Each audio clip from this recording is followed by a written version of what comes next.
Hello and welcome to Norwood News. Today is Friday, February 5th, and I'm your host, Krista McDonald. Thursday night, the town hosted its first ever virtual town meeting. After months of planning, town officials and town meeting members logged into Zoom and began this year's special town meeting. To recap the night, we go to Town Manager Tony Mizuko. Hi folks, General Manager Tony Mizuko coming to you with a recap of night one of town meeting, Norwood's first ever remote town meeting. We were able to successfully get through about half of the warrant last night with our first ever remote town meeting held via Zoom. We got through 10 articles, and most important among them were some additional tax relief for both senior citizens who have lost their spouse as well as veterans. There's a couple of other additional tax relief measures on the warrant as well, and the town also took care of some other business in terms of moving some funds around for appropriations and taking care of a couple of smaller projects, included 4 community preservation projects. Thanks, Tony. NCM will be broadcasting Monday night's coverage of town meeting on the NCM government channel. Monday into Tuesday, the town had its second large snowstorm of the season. A mix of snow and rain made for a wet and compact 10.5 inches of snow. Mark Ryan, director of the DPW, explains the cleanup. Hello everyone, Mark Ryan here from Public Works to give you an update on the recent snowstorm that we had on February 1st.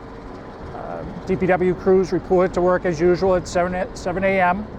on Monday the 1st, and snow was falling lightly through most of the morning into the early afternoon. Forecast showed intensity picking up, so at 2 p.m. on Monday, contractors were called in to assist DPW in the snow removal operations. We worked through the afternoon, the evening, into the early morning. Snow came down continuously. Some intensities were greater than an inch an hour, and mixed into it was some rain. So it was a very heavy snow, which is a challenge for the equipment and the personnel, especially with visibility, but things worked out, we think, very well, considering the circumstance. So come about 4 a.m., between 4 a.m. and 5 a.m. Tuesday morning, contractors were sent home. Their job was done. But Public Works kept on going through the rest of the day, plowing the roadways, clearing up some of the intersections, continuing plowing sidewalks that we do around town, salting areas. In all, they worked till 4 o'clock on Tuesday afternoon, so essentially they worked 33 straight hours, handling 10.6 inches of snow that we received. Ryan also reminds residents to shovel out the hydrants during large snowstorms. Norwood has 980 fire hydrants to protect the businesses and residents throughout town. TPW just does not have the resources to clear those out. We ask you to make it one of your duties is to clear a fire hydrant near your house. It's very simple, takes 5 or 10 minutes, and it'll be a big help to the neighborhood, big help to the fire department, and big help to the Norwood DPW. Thanks, Mark, and great work by all the men and women at the DPW. We will be right back after this.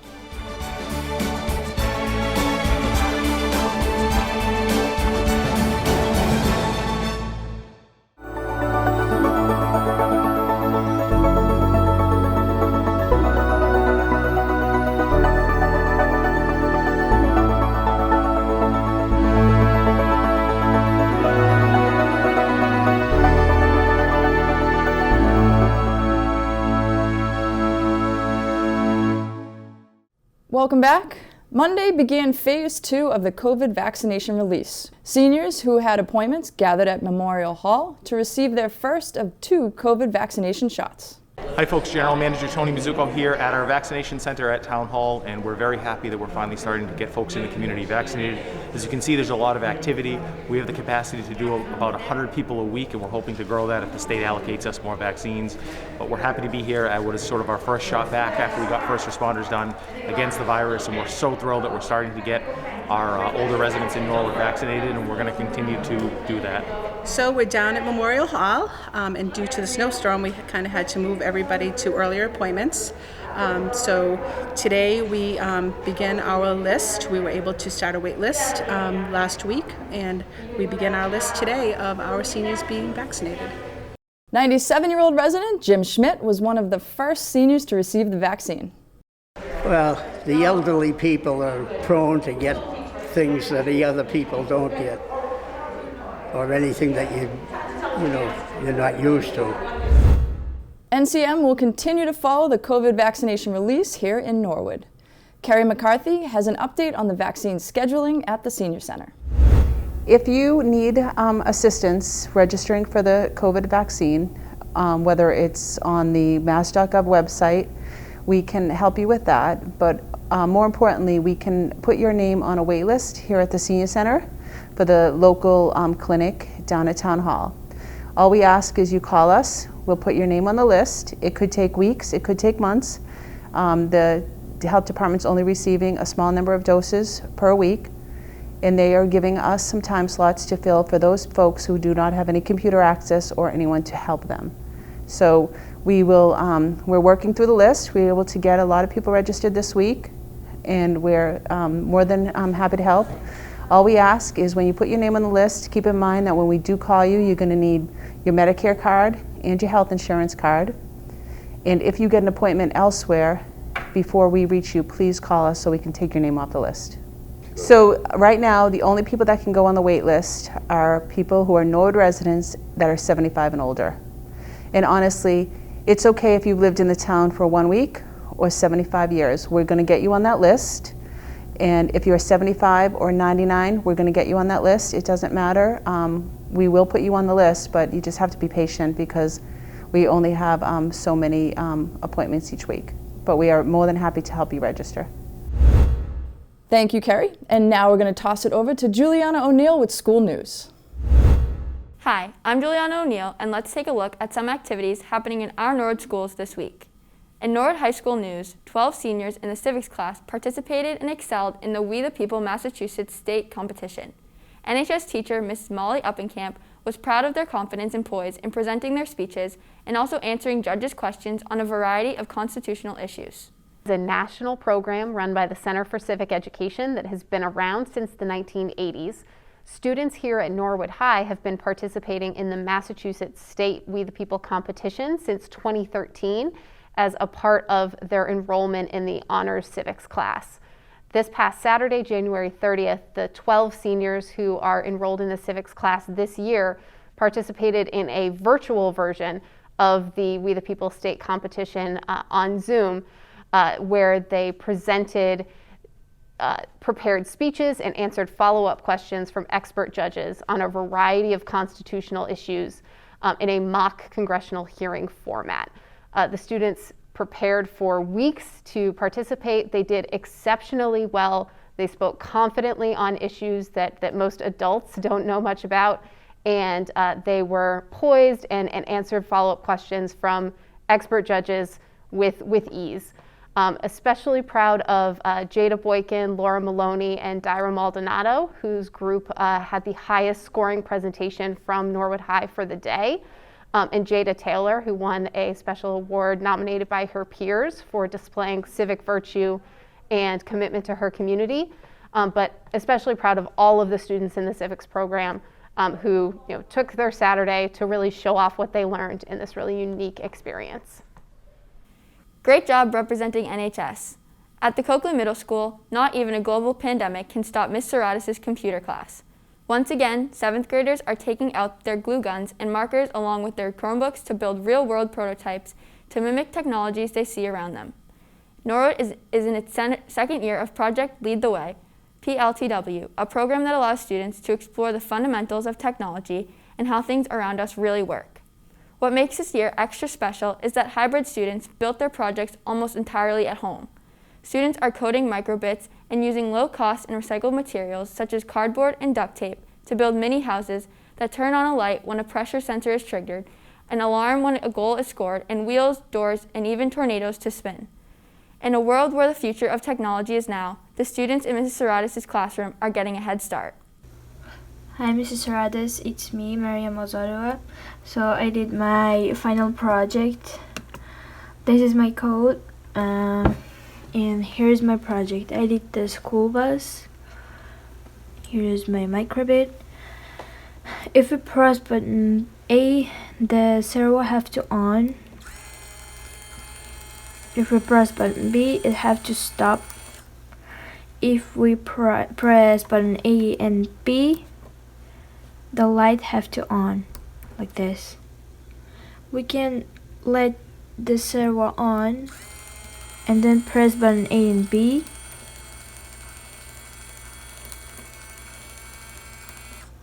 Thank you, bye. At the Callahan School, students in Mrs. Cabral's class are learning how to write informational text. After learning this, Callahan student Michael, shown here, went above and beyond and wrote a second piece at home. He included information that he learned during his mystery science lesson and by doing his own research. Also, at the Callahan, students in grade 2 created mystical creatures with modeling clay during art with Miss Atea. After the modeling clay was dried, they painted them with fun and vibrant colors. Students were really creative, making pizza slices and headphones for their creatures. At the Prescott, third graders in Mrs. Hatchie and Mrs. Condon's classes are continuing their coding exploration with Mrs. Miller, library teacher, by learning about Ozobots. They are using colored markers to create codes that make the bot do different actions such as zigzag, turbo speed, or spin. First graders in Mrs. Elbash's and Mrs. Fitzgerald's classes are learning about different apps in their Google Drive. In this activity, Mrs. Miller did research with them about the 4 seasons and the 5 senses. They're using Google Draw to show what they have learned. The Little Mustangs preschool is sending a little kindness to the seniors this February. They are decorating some hearts with lots of love for Valentine's Day. The children are practicing their fine motor skills using a tripod grasp and drawing pictures. We know the seniors will love receiving these on their special Valentine's Day celebration they are having next week. And finally, another reminder to families that the Extended Day program is hosting full daycare during February vacation week for hybrid enrolled NPS elementary age students. Programming will run Tuesday through Friday, and each day is themed with 3 core activities planned, in addition to morning and afternoon indoor play and outdoor recreation. NPS is offering free breakfast and lunch, and Extended Day is waiving the $25 fee in light of the economic impact COVID has had on families. Their daily rate is $55 per child for an 8-hour day at the Savage Center. Extended Day is proud to support all Norwood families and accepts full-day childcare vouchers. Registration is open until next Friday. If you would like to learn more, please call or email at the information listed on their flyer. Well, that's it for the school news. Every day there is something interesting happening in our classrooms, and thanks to all the educators who share their news with us. Now let's go to Brian Dunn with the latest sports news. Hello there and welcome into the sports update for this week. My name is Brian Dunn and the winter season is slowly drawing to a close. Let's take you into some of the sights and sounds of the past week here in Mustang Sports.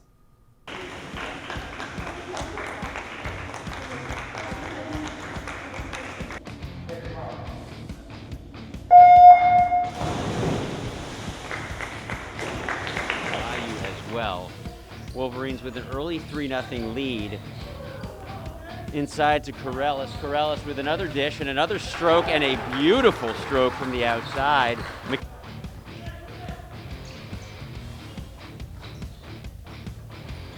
Oh, nice jump shot. Bodette with another 2. His second shot. Pulls them within 5. There's the freshman. Sweet looking shot. What was it you were saying about him? He has no fear. He's getting himself to the line there. A deep 3 does not go. And your final score, 68-58. Get it out, drop back down low once again. Some early stop there. Oh, and real quick, just like that. You know, Mark, that all started right off the initial face-off. If find themselves down just 1. Work done behind there by Curran. Curran into the shooting lane, and she's able to bury it. Mark, that was a really nice play by Maggie Curran. She really came out with a head of steam out of that corner, and I kind of felt that one was going in because I knew she was going to get a nice hard shot because she has a nice hard shot. Puck gets free. Wayne tried to see it. She got caught in the skates. Race here with Reen. Reen wins the race. 6:20, 6 left, right in front. Still loose, and he's able to bury it. That was Janet just Nauman like that, yeah. Is that Nauman that got that one? It was Janet Nauman that got that one, yep. That's fantastic work by everybody there. Yeah, same play, Mark. There it is again. Right back. Yep. 3 times. They do it every time. And just like that, you Sean. Mark, they got to adjust that. They're getting killed, and especially that winger that's lined up outside the faceoff dot has got to race to that spot and block that shot. Exactly. Here we go.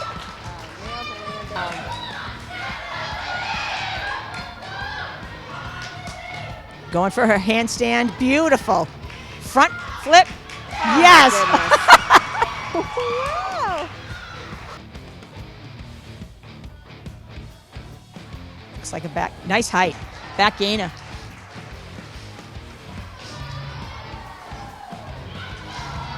Last tumbling pass. Yes, she does. Whoa. She went right to the corner. front. Using every space. That.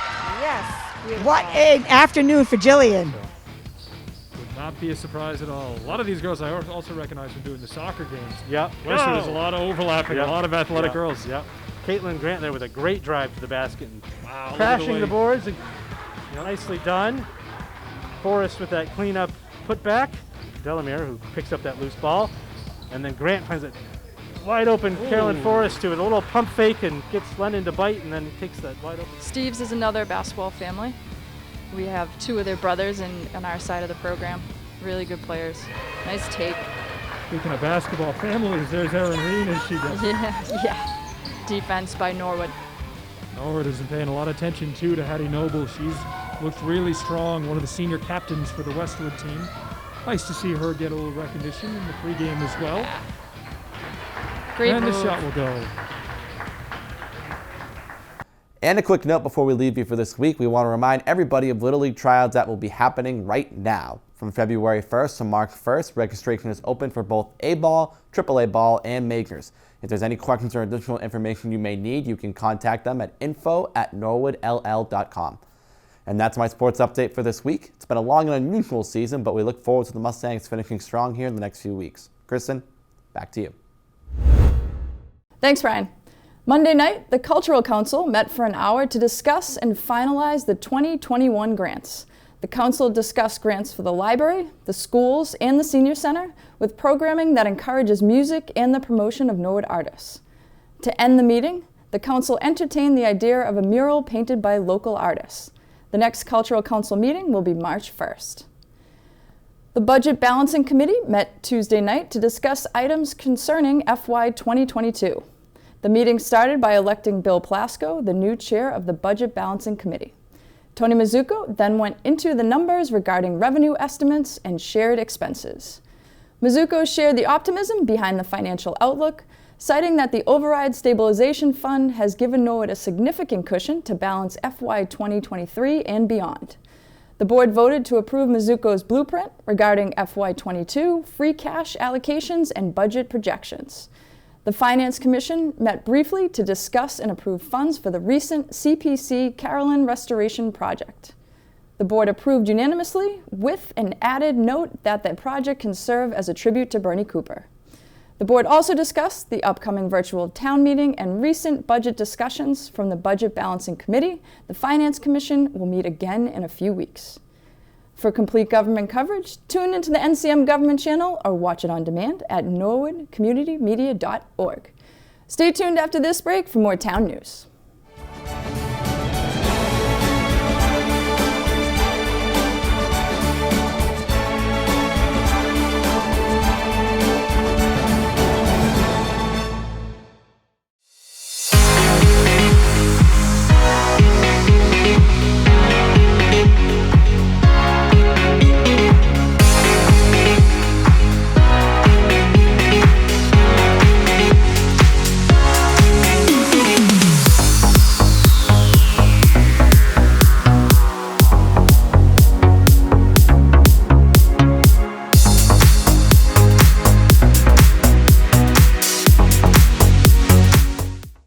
Welcome back. Friends of Norwood Center have been working hard to help all the businesses around town. During the pandemic, restaurants have had to recreate themselves and find ways to survive. This February, the Friends of Norwood Center are adopting the Project Takeout mission that the Boston Globe is also supporting for restaurants. President Charlotte Walsh gives us more. Project Takeout is an initiative started by the Boston Globe. Basically, the Boston Globe asks their readers to do takeout once a week tip generously, and do it every week until we can get through this winter. So we decided it would be a great idea to bring this project to Norwood and ask our residents that love the restaurants here in Norwood to pledge to do takeout once a week to support the restaurants. So Friends of Norwood Center is really excited to launch this initiative. We have lots of support from the town, from Norwood Community Media. The Norwood Record is going to do a story on it. We're just so excited to support all the restaurants in Norwood. These restaurants have been here for all of our big occasions: weddings, anniversaries, birthday parties, First Communion. They've always been here for us, and now it's our turn to be here for them. So let's support these restaurants in Norwood. Let's get them through the winter, and we're so excited to see your photos of your takeout on social media.